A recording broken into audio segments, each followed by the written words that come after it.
what I want us to do is to spend some time going through all the candidates and all the potential contenders, or at least the major contenders, and discuss where they're at right now, what's probably going to happen, give some predictions, give some analysis, give some opinions. And I have to say, while I was researching this, I experienced an uncomfortable level of cognitive dissonance towards a specific candidate that Really? I have previously been very dismissive of. Really? Yeah. Does that mean you're a Trump supporter now? I am totally a Trump supporter now. Oh, totally wow. This MAGA. you've heard it here first, folks. The Perspectrum is Yes. now a pro-Trump Yes. podcast. Pro-Trump. Now we Yeah. can officially be against pedophilia. Thank That goodness. is true. That is true. For the record, the Perspectrum does not stand in favor of pedophilia. No, we've always been anti-pedophilia. We've always been anti-pedophilia. Yeah, that's true. I don't even anyways. eat pizza anymore at all. That's too niche. That's a deep cut. Yeah. I got it. I got it. Thank you. Or hang out in basements. Yeah. I got it. I got the joke. I appreciated it. And I'm sure that the one other person listening, if we're lucky, That also got the joke. Yeah. Yeah, there you go. Anyways, so let's get started. First off, let's talk about some of the non-contenders, as in some of the people that have the people that have announced that they're running, but have literally nothing to add whatsoever and don't have a chance in hell. So first off, we have Nikki Haley. Yep. Nikki Haley, you might remember that name from during the Trump administration. So she was the former governor of South Carolina. She was the U.S. ambassador to the United Nations under Trump, and she is joining the race because, I don't know, she can. I don't know. It doesn't seem like she knows. It makes no sense. Like, I watched her video, and it was just nothing. Like, her announcement video was literally just nothing. I mean, she's literally like trying to beat Trump, because ultimately all of these people are up against Trump, but not going after him, and was like part of his administration and is like very well aligned with him.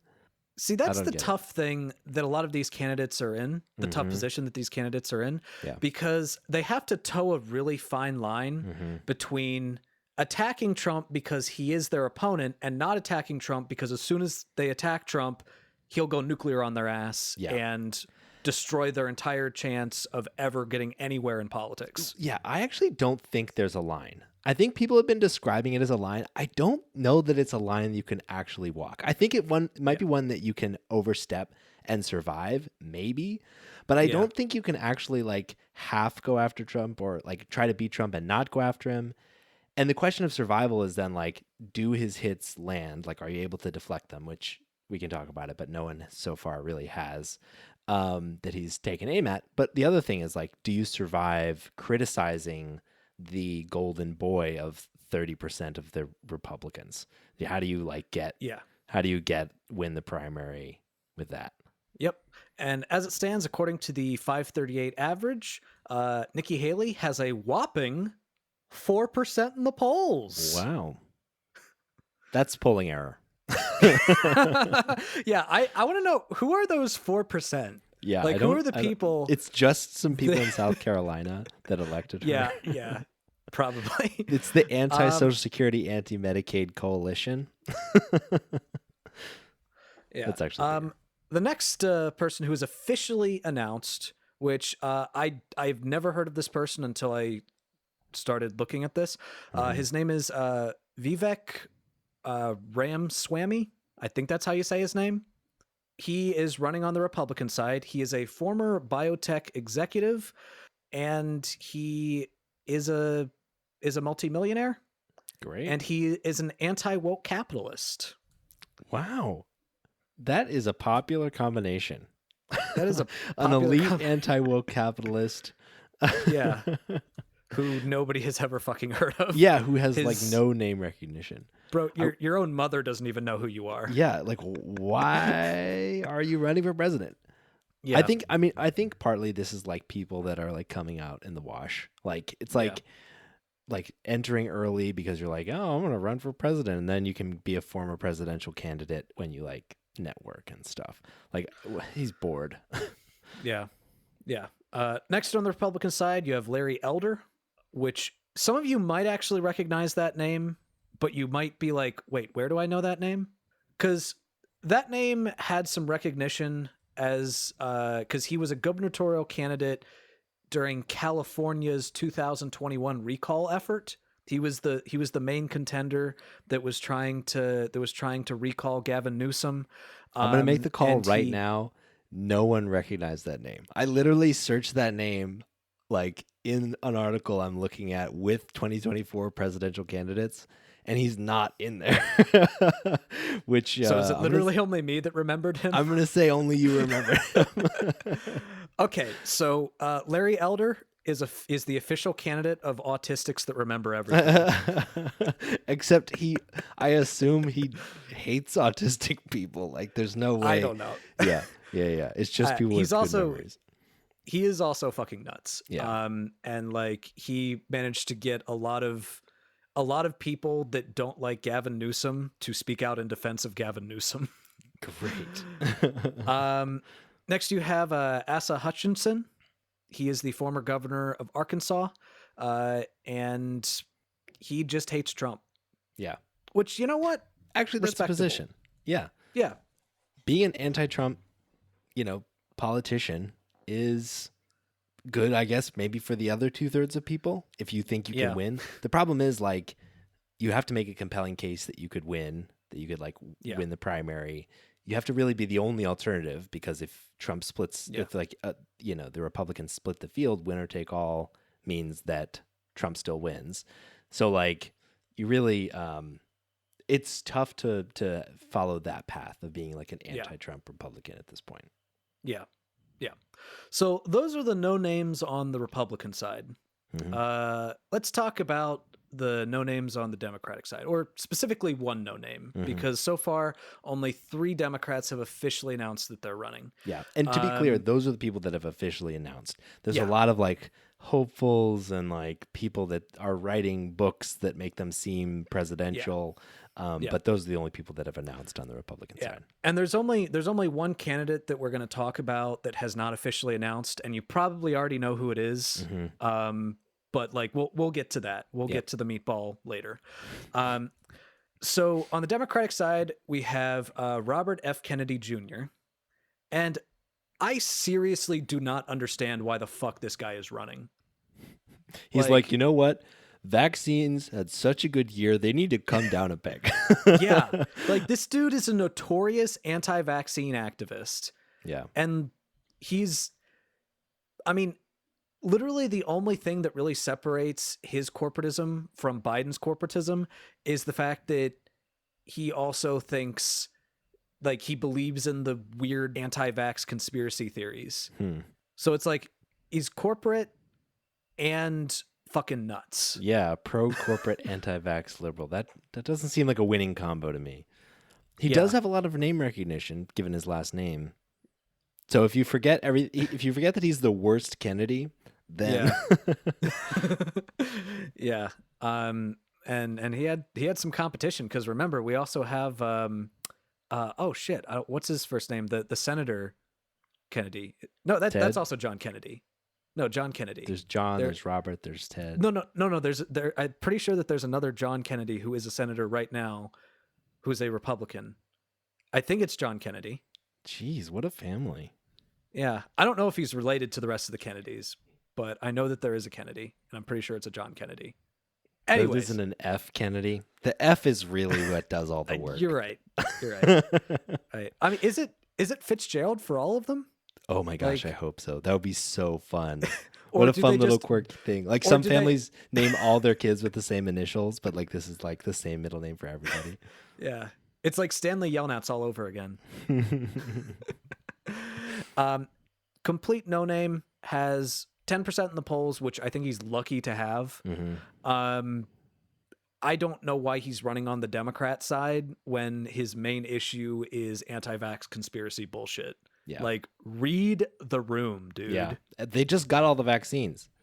Yeah. If there was a winning coalition of anti-vax people, like that's the thing you're running on, then we wouldn't have Yeah. like 70, 80% vaccination rates from COVID. Like it's right there. Well, and also this guy's running as a Democrat, and the partisan and the discrepancies between the vaccine rates are partisan. Yeah, totally. So what the hell, dude? I think he's bored. I think it's another bored one. Yeah, probably just another bored one. I don't know. Next, let's talk about candidates that actually do have a place in the election.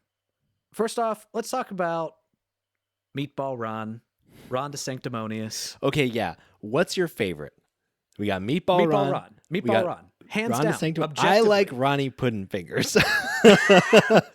I mean, that's good, but dude, I don't think you can beat Meatball Ron. I just don't think you can do it. And I actually am disappointed in Trump for not taking credit for it. Because like it was a story that said that behind the scenes he was referring to Ron DeSantis as Meatball Ron. And then he came out and denied it. And I'm like, what are you doing? You're calling him Ron DeSanctimonious, you know, and in front of Meatball people. Ron is objectively that is better. Objectively, it is more creative. It is more funny. The guy's face looks like a meatball. His resemblance to a meatball really does all the work.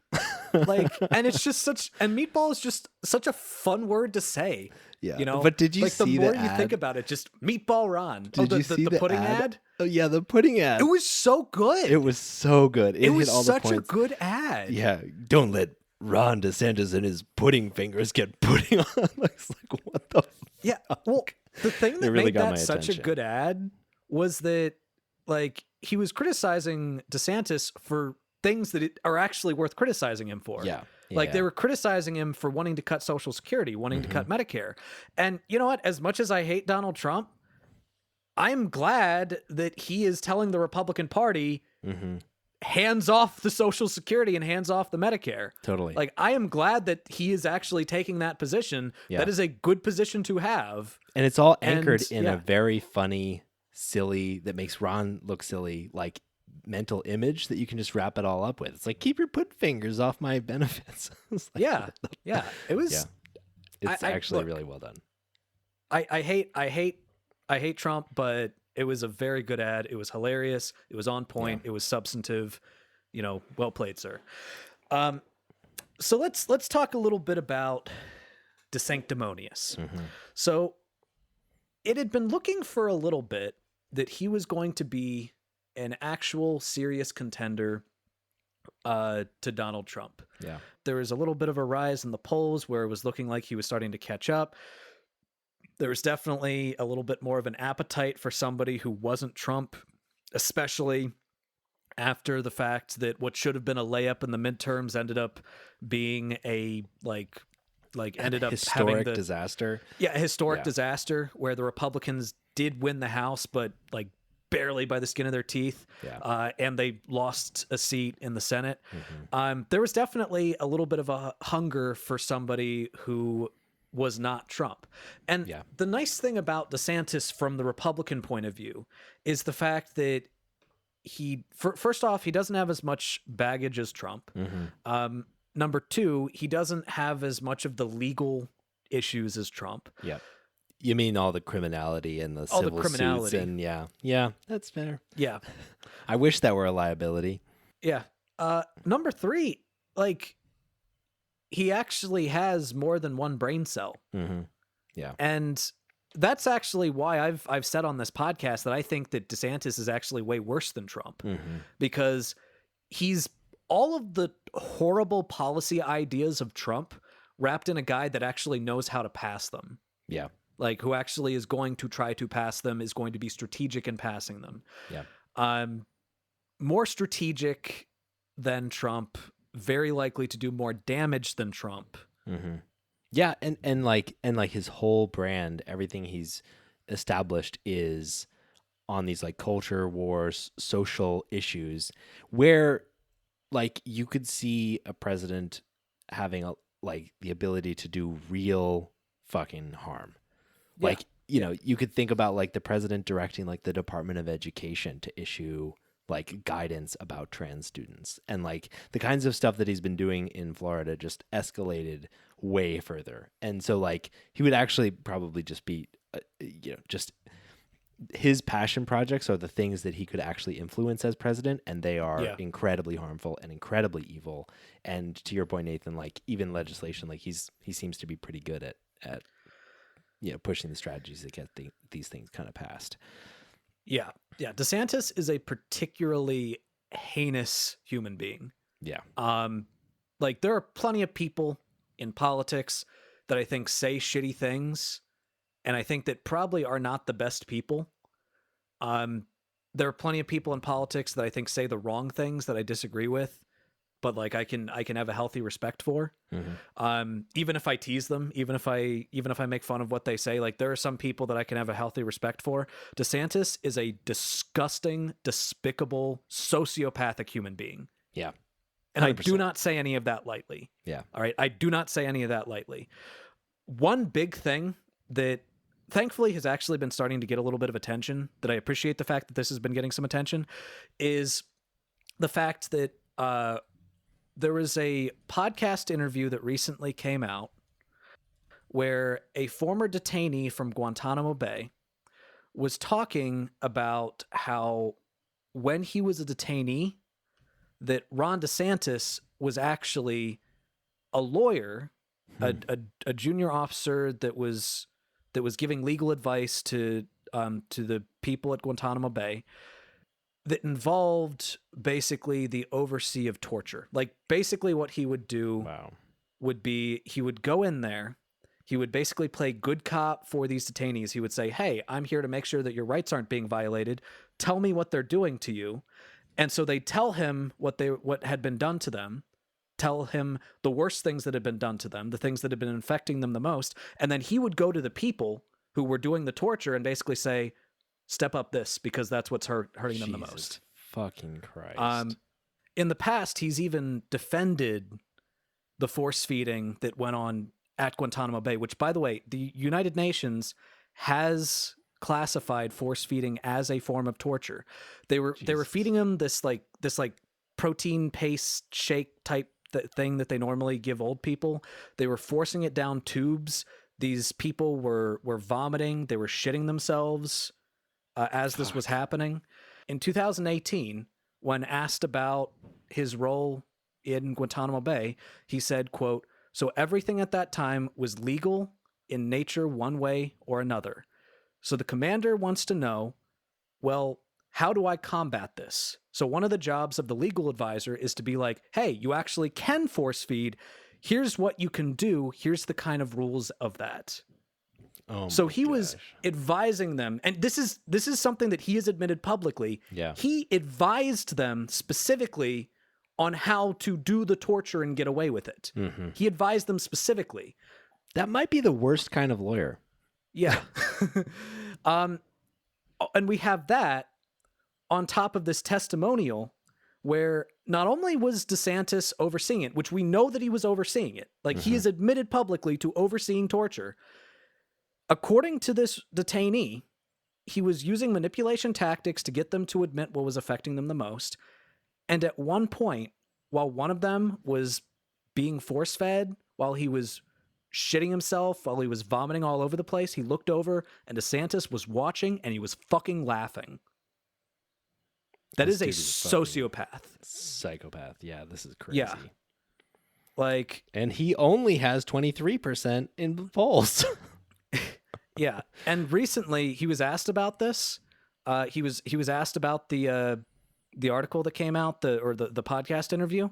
And look, the first time I heard the claims by that particular person, I was thinking those are some really serious claims. Like there needs to be some evidence of that.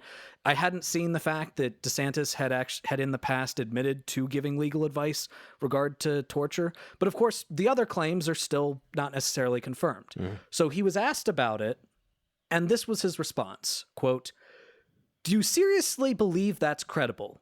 It's 2006. I'm a junior officer. Do you honestly think they would have remembered me?" Yes. You're one of the people in the room laughing as they like torture. If I'm being tortured, I am memorizing every aspect of the face of the person who's doing it to me, because I'm gonna fucking remember that. You know, I'm gonna remember what your ass did to me. Mm-hmm. And then he went off on the reporter like, "Oh, you're asking me that? You're just trying to you're not asking based on facts. You're just trying to, that fits your narrative, and you're trying to push that narrative." So he turned it into an attack on the person who asked the question. Mm-hmm. Which, look, if an accusation like that is circulating and I'm a politician, I welcome the chance to be able to say, "No, I didn't do that. Are you kidding me? I would never do something like that. I'm not an evil piece of shit." Yeah. But no, that's not what he did. He didn't even deny it. He just said, "Do you think it's credible?" He made a horrible defense saying, "Do you think you'd remember?" Which, yes, of course you would. And then he turned it around on the reporter. Mm-hmm. Classic deflection. Classic deflection. This guy, like, when I first read that podcast, I was like, okay, 50-50, this is legit. After I saw that defense, I was like, he definitely fucking did it. He definitely fucking did it. Shit. That's crazy. Yeah, I mean, like, to partially to sum it up, like, I think early on we had a lot of thoughts about DeSantis as being a contender. Like, he's dropped a lot in the polls in recent months. Larry Sabato from the University of Virginia Center for Politics summed it up like this. He was being asked, like, what happened to Ron DeSantis? Like, what happened? And he said, people have gotten to know him.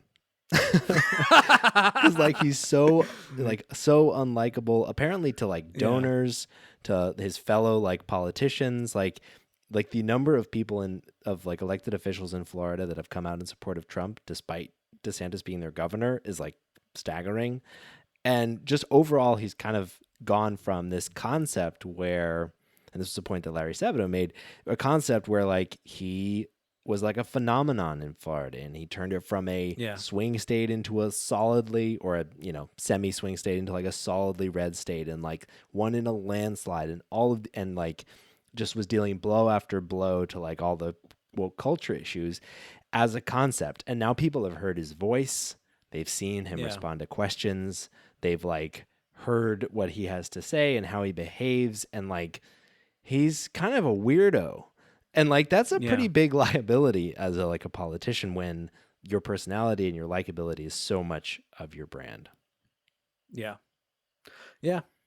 It'd be one thing if you were Bernie Sanders, where your brand is making the arguments, making the compelling points. Like no one was like, yeah, Bernie, I want to sit down and really like have a beer with that guy. No one thought that. Yeah. But when your brand is someone like, Ron DeSantis, and you're like the anti-woke, like crusader, like handsome politician, like not having a good personality really makes you fall on your face. Yeah, Bernie's the type of guy that you want to have liquor with, but you don't want to have beer with.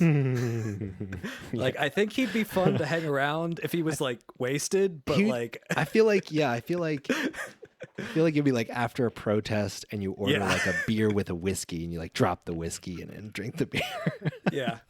So interestingly enough, I actually want to, before I get to the last candidate that doesn't have a chance but still might have a place in this race, because I want to save that one for last, because I have a lot of interesting things to say about that person.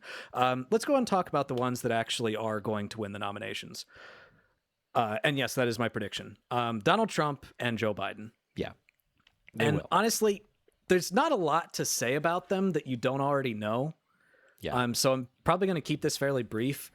As it stands, 70% of Americans think that Joe Biden should not seek re-election. 60% of Americans believe that Donald Trump should not seek re-election. So naturally, they're both the overwhelming frontrunners in the primaries. And they're completely draxing the entire field.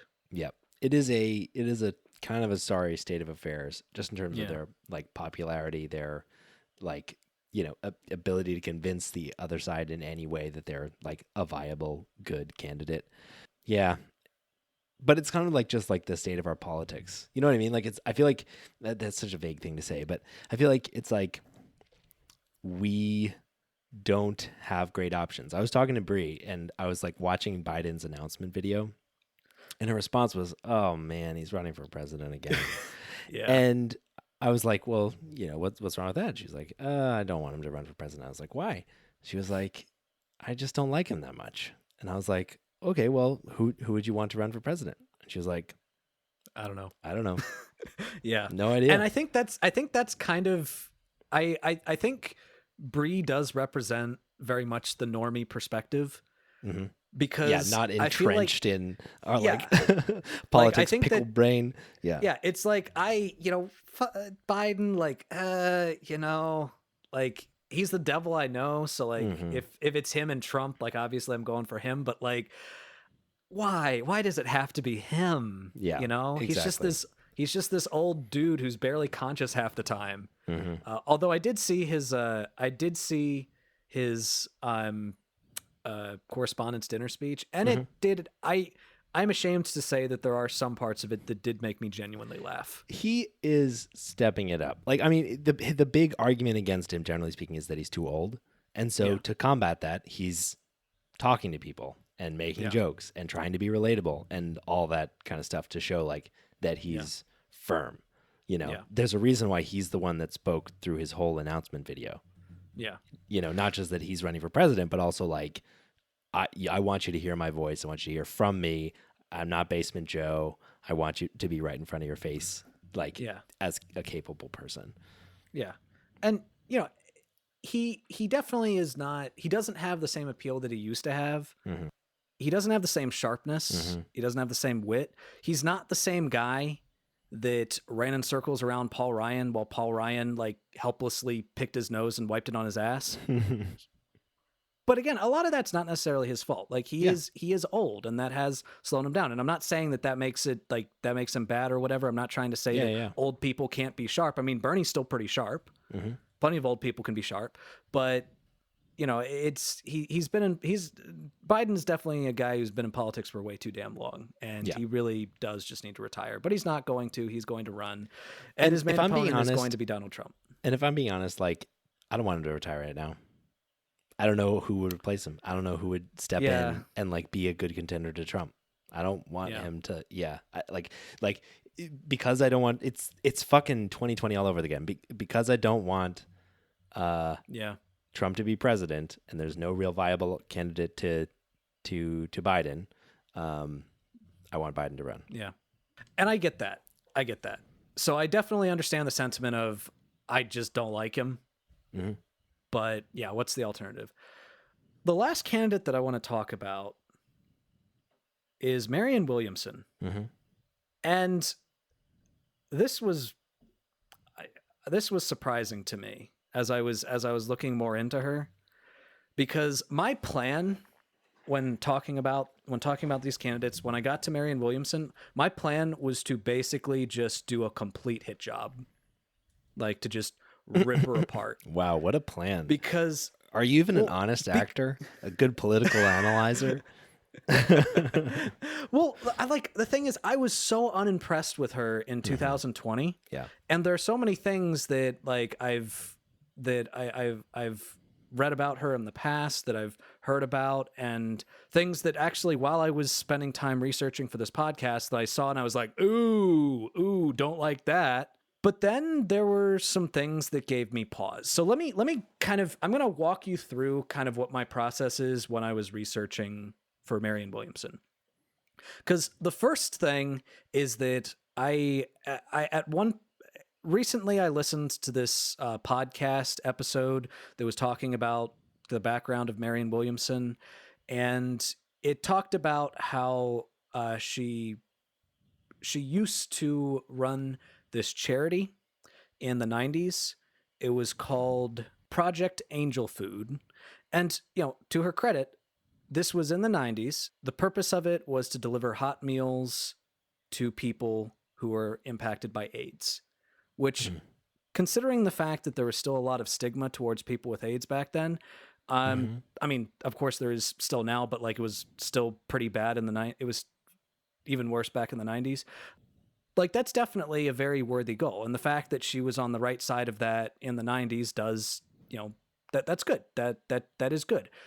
However, so while she was running it, the workers for the nonprofit wanted to unionize to try to get the workers that were being paid. They wanted to unionize to try to get better pay, better work, and she was really opposed to that. She was really opposed to them unionizing, and the company actually ended up having to make a decision because they realized that if they unionized, they would have to pay them more, which would mean that they would either need to cut staff, which they felt like they couldn't do, or what ended up happening was she left the company or the organization. Specifically, she left the organization because they were trying to unionize. And in fact, at the time, according to Los Angeles Times Post, she said, quote, "I'm very opposed to the unionization of volunteer organizations. With all that's going on, I just threw my hands up in the air." So she left because they were trying to unionize. And when I hear that, that definitely gives me pause. Yeah, for sure. Something like that definitely gives me pause because, like, not necessarily because I think she's trying to make a fast buck off of this particular organization, Sure. but that tells me that she's super out of touch. That she is a wealthy person who doesn't understand what it's like to be working class and to work those jobs that don't necessarily pay as much of a living wage, where you are depending on that paycheck in order to get by. And to think that, well, you should just be happy because you're working for a nonprofit organization. Yeah. I don't know. That just tells me that you're. It means the only people that can afford to work for nonprofit organizations have to be supported by someone else or independently wealthy. Yeah. And I don't like that. Yeah. I definitely do not like that.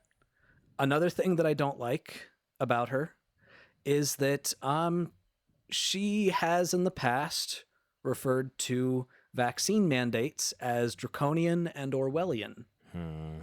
In 2019, during the election, she said, quote, "To me, it's no different than the abortion debate. The U.S. government doesn't tell any citizens in my book what they have to do with their bodies or their child." And that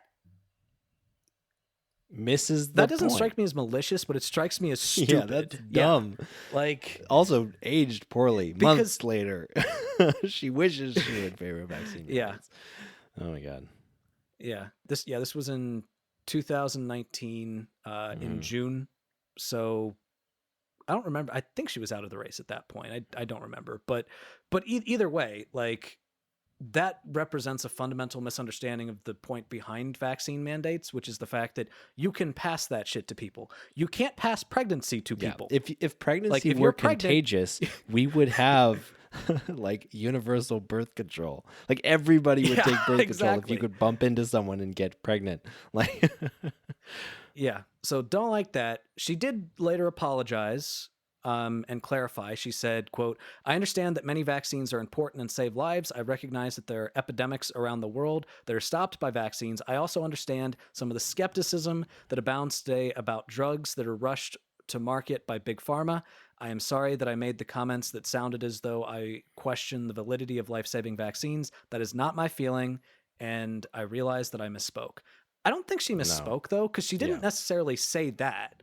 Like, her point was about vaccine mandates, which is, I'd say, is more reasonable than just being anti-vax, but I think you're still wrong.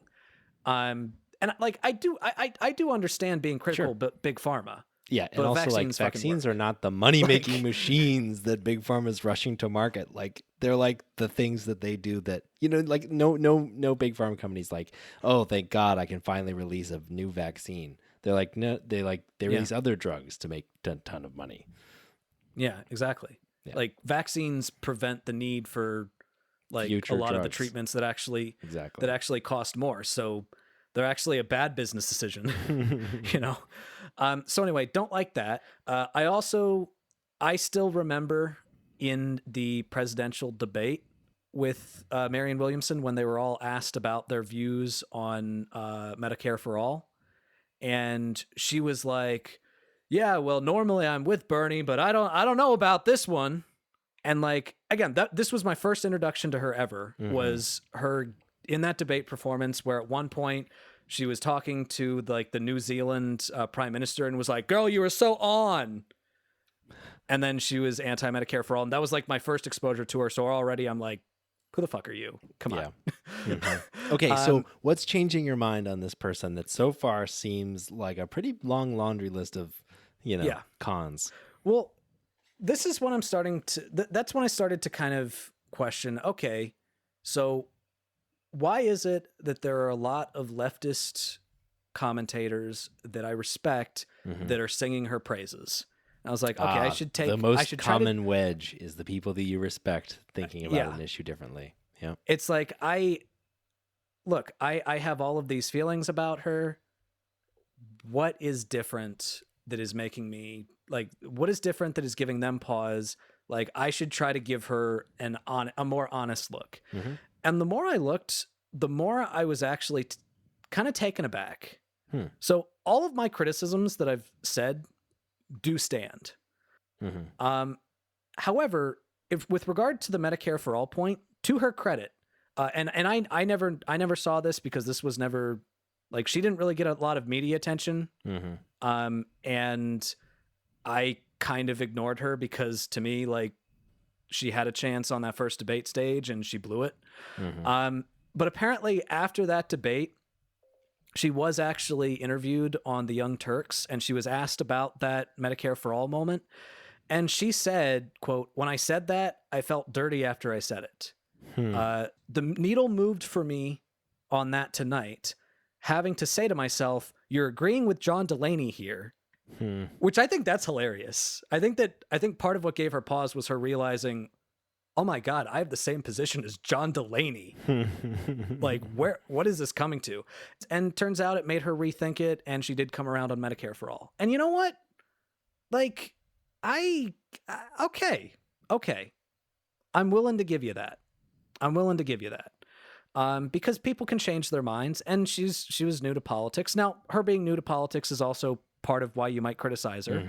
Yeah. But like, I don't know. I don't take that as a flip flop. I take that as a, like, her. Yeah, we want people that to feels to me more like she was coming around. Thoughtfully change their mind. That's the goal. Yeah. If it's realizing that John Delaney has the same view as you, like, cool. Thanks, John Delaney. The big thing for it, though, was when I went to her website. Because, like, when I went to her website, I was expecting it to just be a bunch of lackluster bullshit.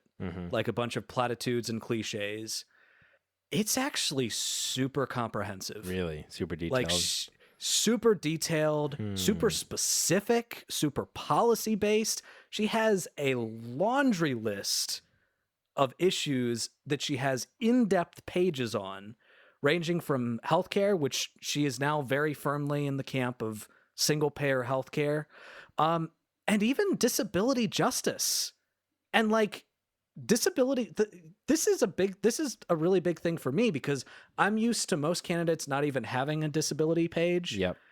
When they do have it, it's like 2 sentences that say people with disabilities should be taken care of. It's like, thanks, great. But she actually has specific policies that she's endorsing. She refers to the Disability Integration Act. She refers to specifically the need to have, and this is something that nobody ever talks about, except me. I talk about it all the time. But, but she talks about how so often there are people without disabilities that are making decisions about people with disabilities. Yeah. And she specifically she's specifying that when it comes to any types of boards that are directly making decisions about people with disabilities, it needs to have representatives who actually have disabilities. Like, it needs to, nothing about us without us, which is one of the themes in our that people with disabilities often talk about. It discusses marriage equality for people with disabilities, which, for those of you that don't know, people with disabilities don't have marriage equality because when you get married, you lose your disability, which is a problem. Yeah. It refers to police violence against people with disabilities, which no one ever fucking talks about that. Mm-hmm. No major politician ever talks about that. She has an entire detailed anti-poverty plan, crime prevention, crime justice, climate action, disability justice, empowering labor, food safety, gun safety, immigration justice, LGBTQ issues, mass incarceration, Native American justice, reparations, reproductive justice, Social Security, U.S. Department of Children and Youth, U.S. Department of Peace, which I guess is a proposal for a new department. Interesting. Working economy, whole healthcare plan, whole student plan, women's rights. Jeez. And each one of those pages is just in depth. Like, here's a policy that I support. Here's a policy I support. Here's a policy I support. Here's a policy I support. Here's the data behind it. Here's why I support it. And I'm like, who are you? Like, where was this person in 2020? Oh my God, that's incredible. So here's what I will say about Marianne Williamson at this point. All of my criticisms still stand. All of my concerns still stand. All right. However, I think that she has a place in this primary in terms of bringing up issues that are genuinely important, trying to force Biden to talk about issues that are genuinely important. And I'll even say this. I am willing to give her a second chance to convince me. I am not going to make any endorsements, but based on the fact that you have a pretty damn decent in-depth policy platform of stuff that I absolutely agree with, changed my mind.